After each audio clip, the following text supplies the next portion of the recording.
반갑습니다. 예수님의 비유 14번째 묵상, 어리석은 부자의 비유, 누가복음 12장 13절에서 21절 말씀 함께 보십시다.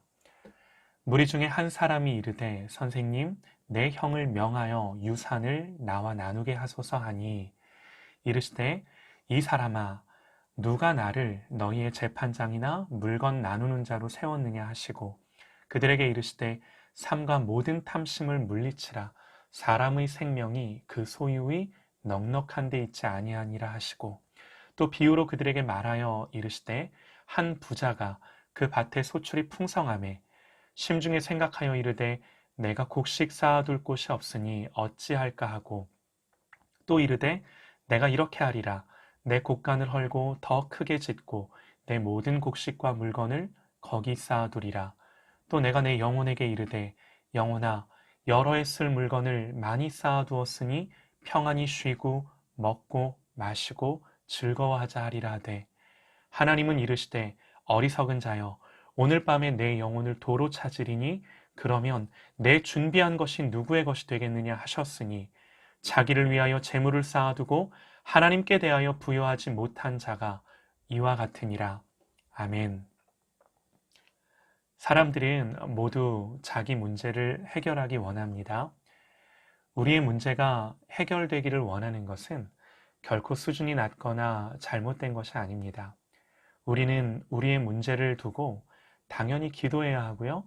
주님 말씀하신 것처럼 두드리고 찾고 구해야 합니다. 주님도 우리의 문제가 해결되기를 원하세요.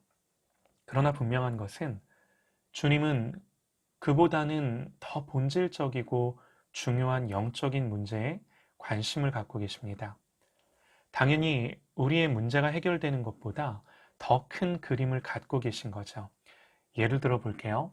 광야의 이스라엘에게 해결해야 할 가장 큰 문제가 뭐였을까요?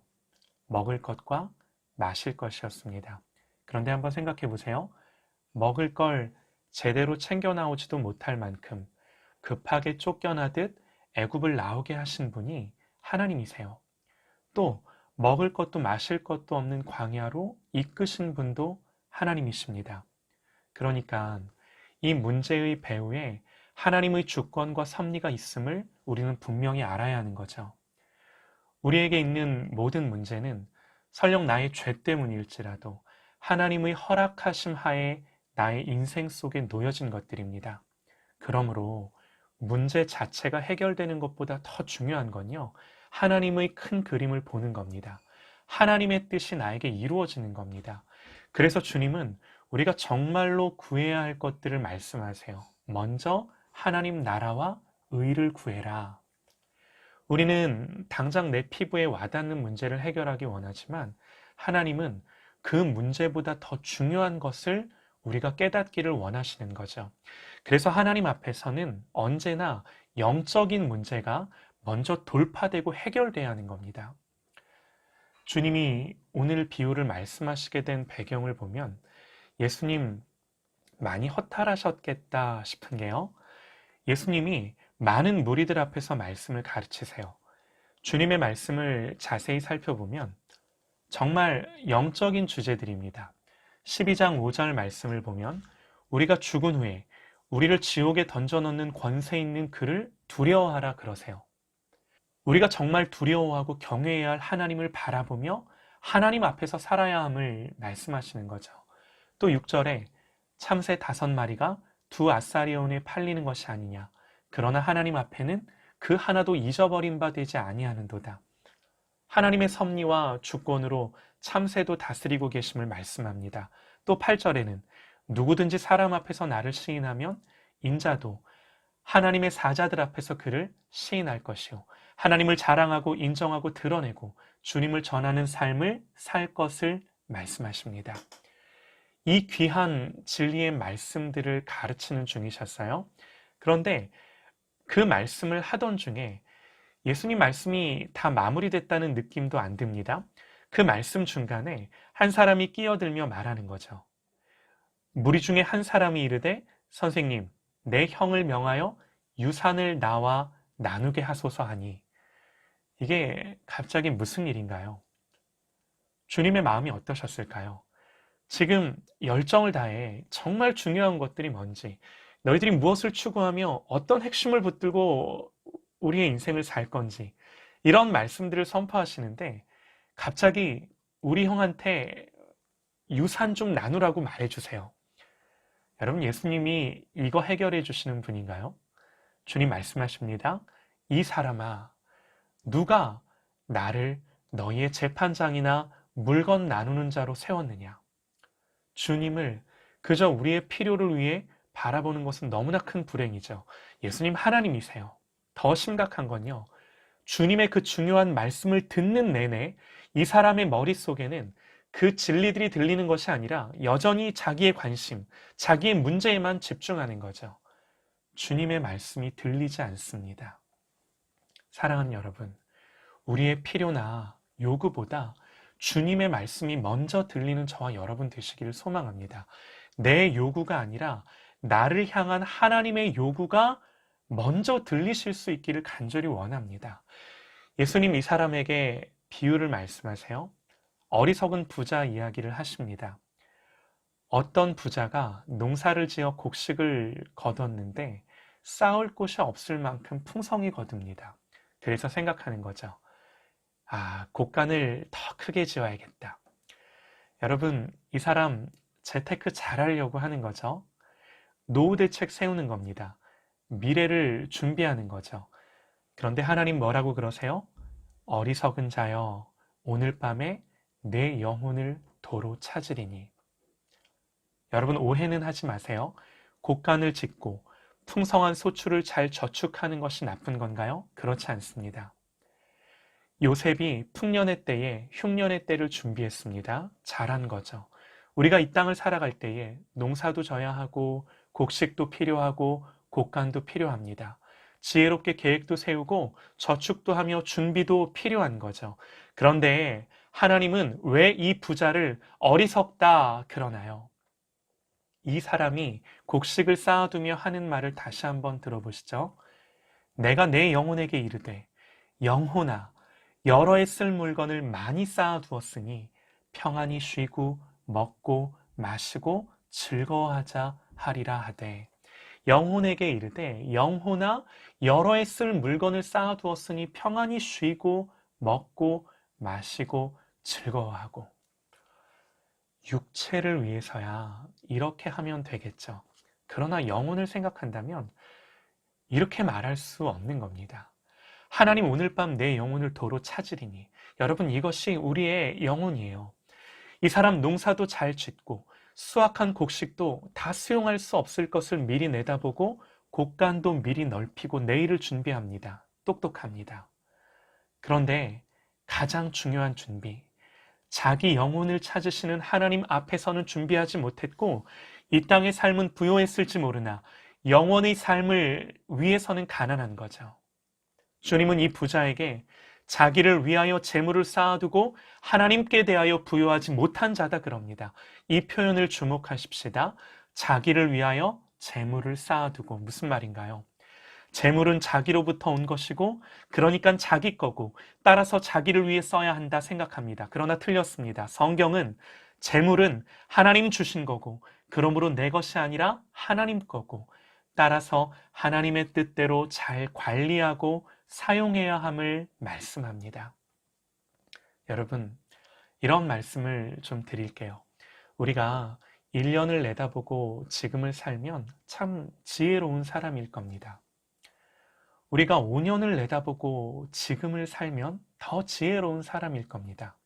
5년이 아니라 10년이나 20년을 내다보고 지금을 살아간다면 그보다 더 큰 지혜는 없을 겁니다. 그런데 성경은 그런 수준에서 말하지 않습니다. 우리에게 끝을 보고 살아라 그럽니다. 마지막을 보고 살아라 말씀합니다. 가장 지혜로운 거죠. 로마서는 말씀합니다. 이는 만물이 주에게서 나오고 주로 말미암고 주에게로 돌아감이라. 그에게 영광이 세세에 있을지어다. 아멘. 주님으로부터 왔고 주님께로 돌아갑니다. 이 땅의 문제들, 작은 이익들에 매여 살다 보니 인생의 더 본질적인 필요를 놓치고 살지는 않는지요. 그렇게 살다 주님은 나를 향해 어리석은 자여 말씀하신다면 이보다 더 가슴을 치며 후회할 일이 어디 있겠습니까? 사랑하는 여러분, 마지막을 내 눈앞에서 보는 믿음과 지혜를 주시기 원합니다. 육을 위해 심는 것이 아니라 영을 위해 심는 저와 여러분 되시기를 간절히 소망합니다.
새로운 정체성을 주신 그